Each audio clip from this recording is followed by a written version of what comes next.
High, Zia TV একটা নতুন ব্লগে তোমাদের স্বাগত জানাই। এখন বাজে সকাল 7:30। আমরা সবাই রেডি হয়ে নিচে এসে পড়েছি। সবাই একই রকম ড্রেস পরে আছে, কেন জানো? আজ তো প্রোগ্রামের সেকেন্ড ডে, সেখানে র্যালি হবে। নিজেদের ক্লাবকে রিপ্রেজেন্ট করতে সবাই নিজেদের ক্লাবের জন্য ড্রেস কোড বানিয়েছে। বাসে চড়ে কালকে সেই জায়গায় আবার ফিরে আসলাম যেখানে কালকে প্রোগ্রাম হয়েছিল। এই ঘরটায় লাঞ্চ আর ব্রেকফাস্ট হয়। র্যালি শুরু হবার আগে আমরা সবাই ব্রেকফাস্ট করে নিচ্ছি। ব্রেকফাস্টে ফ্রুটস থেকে শুরু করে পোহা, ইডলি, দোসা আরো অনেক কিছু ছিল। ওরাও ওদের ক্লাবকে রিপ্রেজেন্ট করতে অন্যরকম ড্রেস পরে এসেছে। ব্যানারের মাধ্যমে ওরা কি কি কাজ করেছে এবং ফিউচারে কি কি কাজ করবে তা তুলে ধরছে। এই ক্লাব মেলভিন জোনস এস্টাবলিশ করেছিলেন 1917 অফ 7 জুন ইউএসএ শিকাগো শহরে। আজ সূর্য মামা এত রেগে আছে কি যে বলবো। গজরাজ্যেও দেখি বিরাজ করছে, মনে হচ্ছে বাইরে তো লু বইছে। ওরে বাবা, এখানে এসে একটু রিল্যাক্স হলাম। স্টেজে লায়ন্স ক্লাবের গভর্নর আর ফার্স্ট লেডি বসে আছেন। ওরা প্রতিটা ক্লাবকে অনার জানাচ্ছে। For the scientific processing.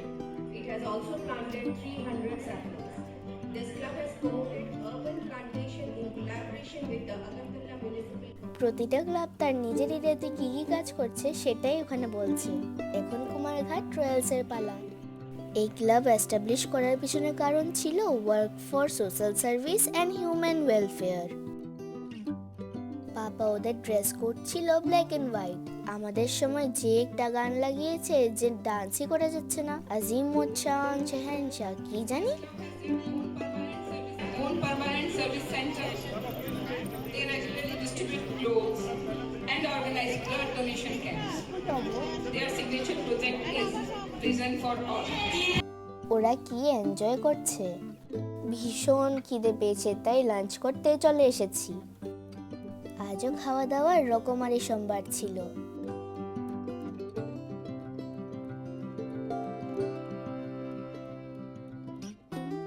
ভেতরে প্রোগ্রাম চলছে তো তাই এখানে ভিড়টা কম। লাঞ্চ সেরে আমরা সবাই ঘরে চলে গিয়েছিলাম। এখন আবার এসেছি কালকে সেই হোটেলটায়। দুপুরে তো সেখানে ভোট হয়েছিল, আর সেই ভোটে যে উইনার হয়েছেন উনি এখানে পার্টি থ্রো করেছেন। আমাদের সবার ট্রেন ভোর রাতে, তাই আমরা সবাই তাড়াতাড়ি ডিনার শেষ করে রুমে চলে যাব।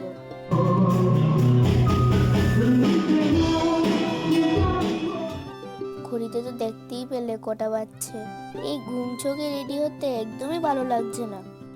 আমরা সবাই রেডি হয়ে স্টেশনের উদ্দেশ্যে বেরিয়ে পড়েছি।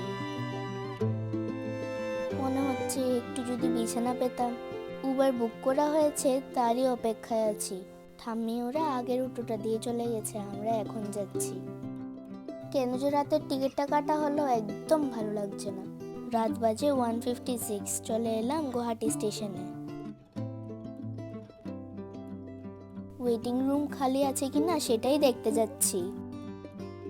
যাক, ওয়েটিং রুমে 40 নাম্বার সিটটা খালি আছে। ঘুমানোর জন্য আর ওয়েটই করতে পারছি না। এভাবেই আমার গুয়াহাটি জার্নি শেষ হলো। আমি এখান থেকে অনেক স্মৃতি, ভালোবাসা আর নিউ এক্সপিরিয়েন্স নিয়ে ফিরছি। আজ আমার ব্লগটি এখানেই শেষ করছি। দেখা হচ্ছে পরের ব্লগে। সবাই ভালো থাকবে, সুস্থ থাকবে, আর ভালো লাগলে একটি লাইক করে দেবে।